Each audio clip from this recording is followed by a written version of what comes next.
Tema renungan firman Tuhan untuk renungan hari ini adalah Tuhan senang ketika Anda membuat orang lain senang dan bahagia.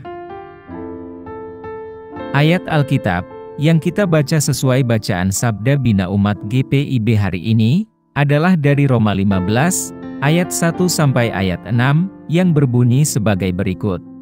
Kita yang kuat wajib menanggung kelemahan orang yang tidak kuat, dan jangan kita mencari kesenangan kita sendiri. Setiap orang di antara kita harus mencari kesenangan sesama kita demi kebaikannya, untuk membangunnya. Karena Kristus juga tidak mencari kesenangannya sendiri, tetapi seperti ada tertulis, kata-kata cercaan mereka, yang mencerca engkau, telah mengenai aku. Sebab segala sesuatu yang ditulis dahulu, telah ditulis untuk menjadi pelajaran bagi kita, supaya kita teguh berpegang pada pengharapan oleh ketekunan dan penghiburan dari kitab suci. Semoga Allah, sumber ketekunan dan penghiburan, memberikan kepada kamu hidup yang sehati sepikir, sesuai dengan kehendak Kristus Yesus, sehingga dengan satu hati dan satu suara, kamu memuliakan Allah dan Bapa Tuhan kita, Yesus Kristus. Demikian pembacaan Alkitab. Haleluya.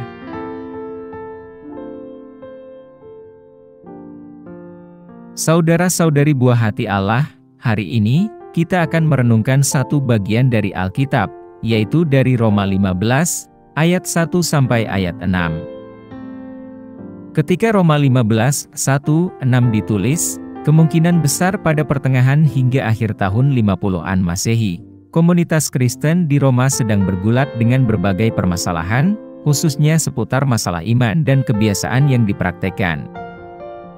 Sebagai ibu kota Kekaisaran Romawi, kota Roma merupakan pusat kosmopolitan yang ramai, tempat orang-orang dari berbagai latar belakang budaya, etnis, dan agama, hidup berdampingan. Dalam komunitas Kristen, terdapat campuran penganut Yahudi dan non-Yahudi. Keberagaman ini membawa serta beragam penafsiran terhadap kitab suci, praktek budaya, dan sudut pandang teologis. Ketegangan sering muncul di antara kelompok-kelompok ini, khususnya terkait kepatuhan terhadap adat istiadat dan tradisi Yahudi. Surat Paulus kepada jemaat di Roma membahas permasalahan ini secara langsung. Dalam Roma 14, sebelum ayat bacaan kita hari ini, Rasul Paulus membahas pentingnya untuk tidak menghakimi satu sama lain, khususnya mengenai hal-hal yang dapat diperdebatkan, seperti pembatasan makanan dan pemeliharaan hari-hari tertentu. Rasul Paulus menekankan perlunya saling menerima dan memahami di antara umat beriman yang beragam. Selanjutnya, Rasul Paulus menekankan tema persatuan dan saling membangun. Paulus mendorong orang-orang beriman yang lebih kuat, yang imannya lebih kokoh, untuk menanggung kelemahan orang-orang yang lebih lemah, dengan menunjukkan kasih dan kesabaran, sama seperti yang dicontohkan oleh Kristus Yesus.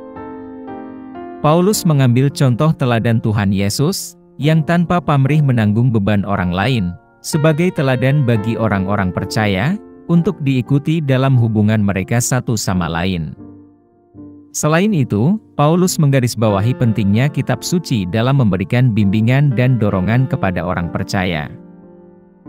Ia menyoroti kitab suci Perjanjian Lama sebagai sumber harapan dan pengajaran, yang menunjukkan relevansi dan signifikansinya bagi komunitas Kristen.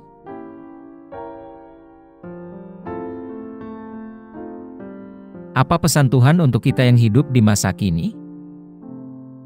Dalam konteks masa kini, yang ditandai dengan perpecahan, polarisasi, dan kepentingan pribadi, pesan Tuhan hari ini tetap relevan.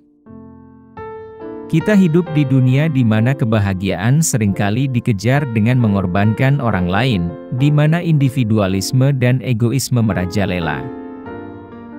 Namun, Tuhan memanggil kita untuk mencapai standar yang lebih tinggi, yaitu untuk memprioritaskan kesejahteraan dan kebahagiaan orang lain, di atas keinginan dan ambisi kita sendiri. Sama seperti Tuhan Yesus, yang telah menunjukkan kasih pengorbanan di kayu salib, kita dipanggil untuk meniru teladannya, dengan mengupayakan kebaikan orang lain, dan membuat pilihan yang membawa sukacita dan kepuasan bagi orang-orang di sekitar kita. Apa yang harus kita terapkan dalam kehidupan kita sehari-hari? Tuhan senang ketika kita menerapkan prinsip untuk lebih dulu membuat orang lain bahagia. Untuk itu kita harus mengubah pola pikir kita, dari yang tadinya fokus pada mencari kesenangan diri sendiri, menjadi sebuah komitmen untuk melayani orang lain dengan kasih dan tanpa pamrih. Hal ini mungkin melibatkan tindakan kebaikan yang sederhana, seperti bersedia mendengarkan keluhan mereka, menawarkan bantuan moral maupun material, atau mengucapkan kata-kata yang memberi semangat. Hal ini mungkin juga mengharuskan kita untuk mengorbankan waktu, sumber daya, dan pilihan kita demi mendahulukan kepentingan dan kebahagiaan orang lain. Saat kita memprioritaskan kesejahteraan orang lain dalam hubungan, tempat kerja, dan komunitas kita, kita mencerminkan kasih dan belas kasihan Kristus dan berkontribusi pada pembangunan kerajaan Allah di bumi. Mari kita berdoa. Tuhan Yesus, terima kasih atas teladan kasih pengorbanan yang Engkau tunjukkan. Tolong kami untuk dapat mewujudkan kasih-Mu dalam kehidupan kami sehari-hari, membuat pilihan-pilihan yang membawa sukacita dan kebahagiaan bagi orang-orang di sekitar kami. Semoga kami menjadi instrumen kedamaian dan agen rahmat Tuhan, dalam mengupayakan kesejahteraan dan kebahagiaan orang lain melalui segala hal yang kami lakukan. Berdayakan kami dengan Roh-Mu yang kudus, untuk menjalankan aturan emas dalam Matius 7 ayat 12, untuk memperlakukan orang lain dengan cinta kasih dan kebaikan, sama seperti yang kami inginkan agar orang lain memperlakukan diri kami. Kami pohonkan doa ini dalam nama Yesus Kristus, Tuhan dan Juru Selamat kami. Amin. Kiranya Tuhan menguatkan kita, dan kasih karunia Tuhan Yesus menyertai kita.